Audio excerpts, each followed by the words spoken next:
Hello and welcome to Dialogue. I'm Yang Rui in Beijing. To better promote poverty alleviation efforts in the country, China set October the 17th as the annual day for the eradication of poverty in 2014. 2 years have passed. What challenges are still lying ahead? What should be done to promote China's poverty alleviation work? What lessons can we draw before we move forward? And what about problems in other parts of the world? To discuss these issues and more, I'm very happy to be joined in the studio by Professor Li Mankui from Southwest University of Political Science and Law, and Rick Dunham, visiting scholar from Tsinghua University. But before we begin our discussion, let's take a look at this. China's fight against poverty is at a crucial stage. Since 1978, when the Reform and Opening Up drive was launched, China has lifted more than 700 million of its citizens out of poverty. The number of people China has taken out of poverty accounts for 70% of the world's total. The proportion of people living in extreme poverty fell from 61% in 1990 to 4.2% in 2014. To fight poverty, China assigned special poverty relief funds amounting to 189.84 billion yuan from 2011 to 2015. But China still faces a lot of pressure because of its huge population. By the end of 2015, there were 14 contiguous poor areas with special difficulties, 832 impoverished counties, 128,000 registered poor villages, and 55.75 million people living in poverty, which is the equivalent of the entire population of a medium-sized country. To eradicate poverty by 2020, China pledged to lift 10 million people out of poverty every year from 2016. While combating poverty at home, China has also supported other developing countries in the cause. For the past 6 decades, China has provided 400 billion yuan to 166 countries and international organizations.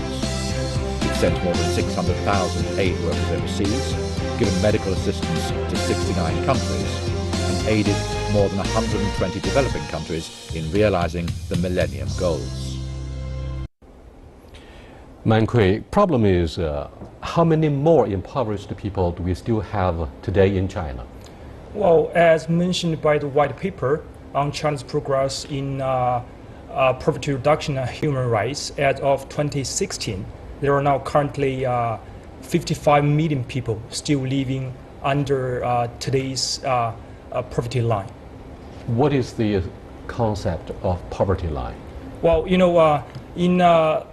in 20, China has kept account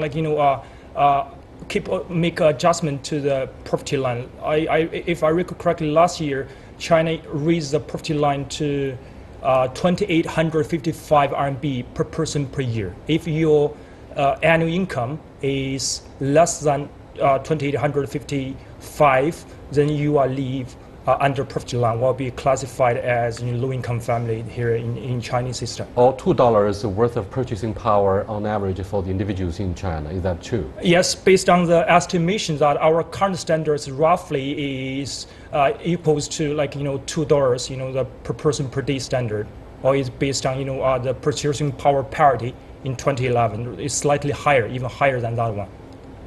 Rick, you've been doing business reporting for years. How much do you know about our alleviation campaign here in China? Well, it's pretty well known. Number one, the number of people who have been lifted out of poverty in the past 30 years is the largest number in the history of humanity. But there also are some persistent problems in China, in remote rural areas in particular, getting programs to the people, and in terms of inequality in income, inequality in education in rural and remote areas, and also economic opportunities in bringing business to those areas. So China has come a long way, but it has some very difficult problems to try to solve. We are not expected to just praise what the government has done in alleviating how many people are out of poverty. We are addressing real issues.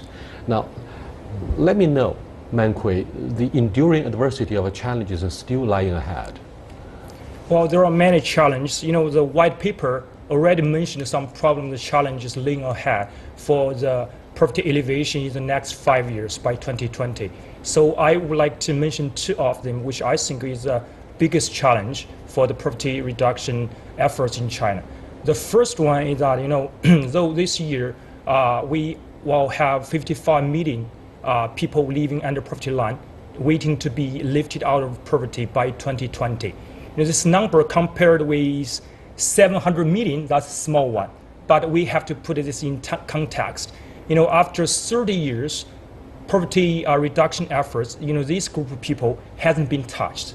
So that means that, this group of people may be the most vulnerable, the most marginalized group. So, is that why the Chinese authorities said recently that we should undertake the precise poverty relief campaign, in Chinese 精准扶贫? What does that actually mean? Yes, indeed. So, as I mentioned, this group of people are the most vulnerable and marginalized group. So we need to mapping out the causes underlying their poverty. Some of them may have difficulty in finding decent employment opportunities. Some of them may living in really remote area, which cannot be touched by any like transportation vehicles. Some of them may lose their capacity. So we need... But this number, I'm afraid, is very large. Most of them are the ethnic minority groups living in mountainous areas that can hardly be accessed by the relief efforts. Mm-hmm. Is that correct? Yes, that's the reason why, in the white paper, we also have some targeted measures, for those ethnic minority groups to help them relocate, so that they can relocate to some economically productive area, so that they can benefit from the infrastructure building, the creation of employment opportunities, etc. Up to 85% of the impoverished population live in rural and mountainous areas. Is that one of the major problems? Yes, I think so. That's one of the major problems is about inequality. You mentioned that 85% of them living in rural areas. So there is kind of inequality between urban and rural areas. So current poverty reduction efforts is mainly focusing in rural areas in order to tackle this inequality problem. So that is also part of the challenge. I won't make any comparison in parallel with the United States, which is a sole superpower with the end of the Cold War, the richest country in the world in many, many ways and according to many standards. But Rick, you still have some minority groups that need to be alleviated out of poverty. For example, ethnic groups like Eskimos in Alaska. And in the case of Australia, back in the year 2000, when I was covering the Olympic Games in Sydney, I was briefed about how difficult it was for the local authorities in Australia to relocate Aboriginal people from their tribal areas to the more prosperous urban areas. They refused to be relocated. Yes. Do you think this also applies to some of the dilemmas you have in the United States? I think it's very similar. I think what you say about Australia is similar to the United States with Native Americans, whether in Alaska, what would sometimes be called Eskimo, or American Indian in the continental United States, because people are living in, it's not remote areas, but they're called reservations, where it is just open to the tribes. And in those areas, there are problems with education, problems with finding jobs, problems with drugs and alcohol, and the government cannot force people to move. And so one of the great challenges is how to improve the living standards for people who are, you could say, remote, but it's within the United States. China has similar problems with some ethnic minorities, but it's compounded by the terrain, by people who are in remote mountainous areas. Let me go back to the question up to 85% of those in rural areas. With the current slowdown in our economic growth, will that impact negatively the speed of our poverty relief? Well, to some extent, the answer is yes. I mean, the current poverty reduction efforts will depend on, a massive amount of investment, right? With the current, slowdown or downward pressure of the economy. So there will be, the central government and different levels of government, they will face pressures in how to fund the money in the context of downward economy. But I think, this the targets of poverty reduction, even in the context of downward economy, is still achievable because China had already built a nascent social protection floor. We have put in place basic medical insurance system, which have covers over 97% of the population. And we have put in place old age pension system, which also covers over like 95% of the population. We have put in place a minimum living guarantee system, both in urban area and rural areas. So these provide kind of like a social protection floor, even in case of like contingencies like unemployment, or in the contingencies of like illnesses, disability. They still have something to count on. But I'm afraid the role of the media is somehow to question the accuracy of official statistics. Well, there's still a long learning curve for the Chinese media to follow this path of investigating into the official statistics. For example, I raised this question in the context of an audit report that was released this June. Back in 2015, up to 151 million poverty alleviation fund worth of RMB was fraudulently claimed or misused. And this report is just based on a random inspection of 40 counties in 17 provinces. What should be done to improve effective supervision in a country where, freedom of the media could not be compared to that in developed nations? Well, let's start with historical comparison. When I read that, there is a similarity to the Great Society period, the war on poverty in the United States in the 1960s. The government threw a lot of money at poverty, trying to reduce the number of people in poverty, and there was a lot of corruption. The difference that you cited is that it's easier to have media oversight in the United States, to do anecdotal evidence, to go out and investigate. But there are these reports now. I mean, there are government reports that reporters could follow in China. I would take the leads. I always say to my journalism students, follow the money. So you would look, where is the money going? Where are the programs? What has the government identified as a problem? And then go there and see how far you can go to try to look into the issues. Some of the counties, maybe the number is put at over 200 in China, refuse to remove the label of impoverished county from their heads. Why? Because they still expect to enjoy the relief funds, and the relief funds would end up being abused in many ways. Is that the case? From your perspective, do you think this is a common practice, a common malpractice? Well, this is a very interesting question. For these poverty-stricken counties, they refuse to be removed from that list. You rightly mentioned that. The reason why they are reluctant to be removed because that status on that list will have special preferential policies and also have like a poverty relief fund. But now the situation has changed. We have declared war on poverty, and the poverty will be reduced or eliminated by 2020. So I think now we should switch gear and to provide some kind of like disincentive for these counties to be on that list. Or in other words, we can provide financial incentives for these counties, if they are successfully to be removed from that list. And I would also like to add that we should also put in place an effective monitoring mechanism to monitor the incidence of poverty. The City Council established a kind of like a exit mechanism for these counties. If the incidence of poverty reduced to reduced to 2% in the central China or reduced below 3% in western China, then these counties will be removed from that list. I think if we put in place an effective monitoring mechanism there, and monitor their incidence of poverty, and once they have reached that threshold, they will be removed. Period.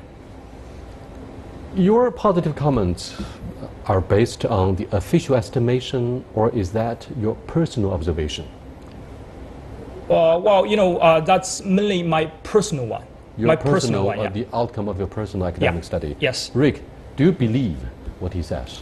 It sounds right to me, both as an academic and as a longtime reporter. I mean, when I see the issues of the counties not wanting to be get off a list, it reminds me of the failing school districts in the United States. And at some point in the last 15 years, the government has gone in and said, if you continue to be a failing school district, the government can take over your school district, the state government. This may be a similar situation where you want to have a disincentive for the counties and say, if you continue to be a failing county, if you don't improve, then someone else will come in and run the programs for you. Thank you very much. You are watching Dialogue with Rick Dunham and Professor Li Mankui. We're discussing what the challenges will be ahead for our poverty reduction campaign. China is held as a very good example in reducing the impoverished population by millions over the past 3 decades. We'll be back to address these and other issues. Please stay with us. Welcome back. Mankui, obviously China boasts of a huge floating population, meaning migrant workers in their millions crisscrossing this country, finding jobs, settling in the more prosperous urban areas. What about the left behind children, the elderly, the pensioners, the retirees in rural areas in the first place, and of course the unemployed in urban areas?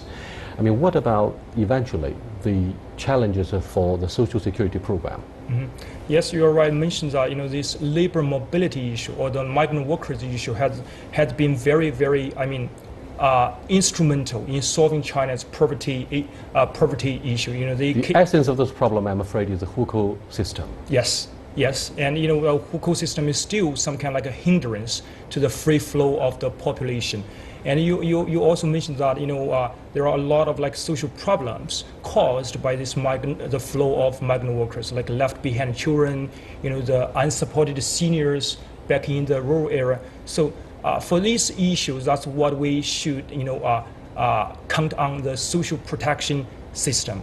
As I mentioned that nowadays, China, we put in place a nascent social protection flow, so everyone will have something to count on. In terms of, we have a basic social health floor. Everyone, almost everyone is covered under this basic Medicare system and the social pension floor. So we also, almost 90% of the population covered by that. And also, for these left behind children, in our white paper, we also have some kind of like a targeted measures for these left behind children in terms of, their access to education. But there are still be challenges, especially think about the unequal access to the education compared with their counterparts in their urban areas. I wonder, both of you noticed a front page sensational story that took place in a remote province, a remote county in a remote province. It's an expanded family. The mother killed all of her children because partly and allegedly that she could not live up to the standards of a poverty relief fund because of violation of the family planning policy. How serious and how brutal could the consequences of such problems be for you? Well, I see that as an individual tragedy. I don't know how widespread the issue is. I think, the biggest problems for parents in these poor rural areas is the opportunity. And until there are economic opportunities closer to home, they are going to go like magnets to the big cities. And as long as their children are not permitted to move with them and to go to public schools in the big cities, you're going to have this social dislocation. So I think the first challenge for the government is these very remote areas that are hard to get to. The wider challenge is this challenge of the migrant population, and it all ties into income inequality and economic inequality, with booming areas in China and areas that are left behind. And I think that's something that's hard to wrestle with, but you have to do it step by step by step. Internal immigration always comes across as a challenge for politicians, either in China or in regional blocs such as the European Union, given the demands of the Schengen Agreement. Are you suggesting that free movement of human resources could help somehow alleviate poverty? It would help, but it also could cause dislocation if, like in the United States at the end of the 19th century, people just abandoned the farms, and you had a massive relocation because there was no limit on it. That's the potential risk in China is that you take so many people out of the rural areas that you can't handle all of the agricultural needs of the country, and the cities would have too many people for the services they could provide. There has to be something in between where you can have freer movement without allowing everyone to go at any time, because a complete free market system in humans, if it were implemented immediately, would probably be chaotic. 2 decades ago, I was covering many problems in remote areas, such as Tibet, where birth control policy turned out to be pretty loose. It's not as draconian as in the hinterland. I mean, it's pretty common for a family to have at least 5 children under the same roof. Now, given the serious violation of birth control policy, Manhui, as well as the tragedy that I spoke of a few minutes ago that could have happened in Gansu, if my memory is reliable. Yes. Now, how serious are such consequences arising from a violation of a family planning policy? The local government refused to compensate for the extra birth. Mm-hmm. Well, go back to your question about the tragic story. I was really saddened by that tragic story, and that reveals some kind of defects in our poverty standards recognition mechanism. Because it will be in the hands of the village heads, right? So I mean, to me, we need to put in place some kind of supervision, really effective supervision mechanism, and encourage participation from the low-income families, so that we can prevent those kind of families who are indeed living under poverty line, but they cannot get that benefits. And back to your second question regarding the problems caused by the violation of the birth control or the family planning. Yes, I mean, especially in some of the ethnic minority areas, it can be widespread. It can be widespread, and usually speaking, if you have many children, and there will be kind of very limited resources to offer them to go to school. So that means some of the children will have very little access to education. So I mean, this will go down past the generational line, or we could intergenerational passage of poverty.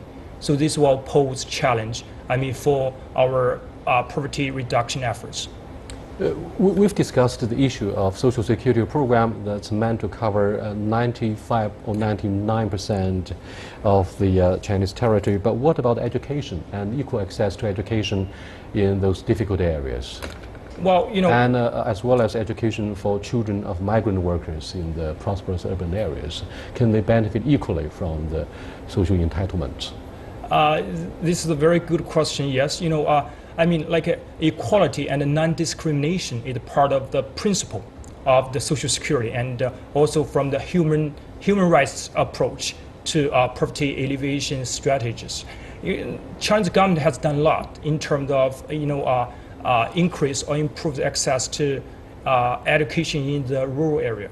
But nowadays there is still a very significant problem in terms of equality of education. We can see clearly there is a gap or discrepancy in terms of infrastructure, in terms of the qualification of the teachers. So nowadays for the rural students, and especially for those left behind children who sometimes cannot participate in schools in the places where their parents work, they will have sometimes have difficult time in access to quality education. So this will be a hindrance for an effective poverty reduction strategy.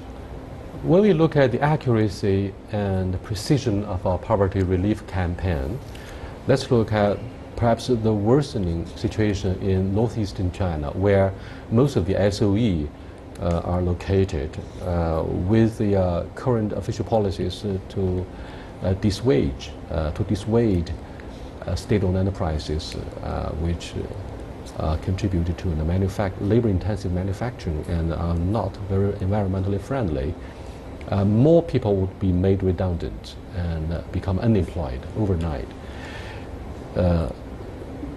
Do both of you believe that poverty reduction will be an imminent issue for those who have been made redundant?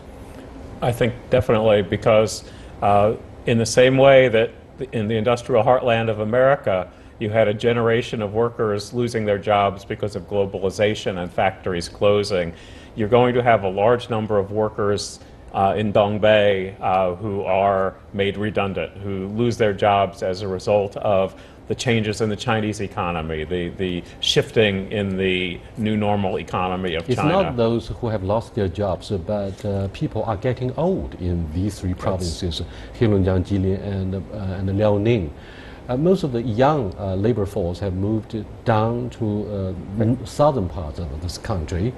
Therefore, pensioners and retirees could become a problem for the local governments who face a rapid decline in their economic growth. Yes, first back to your first question regarding the industrial or the restructuring of the industry. Yes, it happens always in the era of globalization, right? So many workers can be can be redundant or laid off by the SOEs. But we need to develop like e-commerce and other labor-intensive industries to host this economically active population. So this is the answer to your first question. To the second one, yes, this is the very realistic problem for the pension, old age pension system. So the Chinese government need to find different source of funding for this pension, and also the government is now think about or reform this retirement age to postpone it from 60 to 65, so that this can save more money for the old age pension. Very quickly, Rick, after years of trials and experiments, China established a model of party leadership, government guidance, and social participation. What can the social organizations such as NPO and NGO do to assist the authorities, the officials, in the poverty relief campaign? Well, they need to figure out a way to have a cooperative relationship. I mean, right now, NGOs are in a tense situation often with the Chinese government, and so they have to figure out a way to the government has to figure out a way to allow NGOs in to do their own work with some level of autonomy, and the NGOs need to be willing to go the places where the government needs the help the most. As most of the companies are getting rich, they should have more social responsibilities in helping government. With that, we'll come to the end of this discussion and brainstorming about how to further reduce poverty in China. I'll see you next time. Goodbye.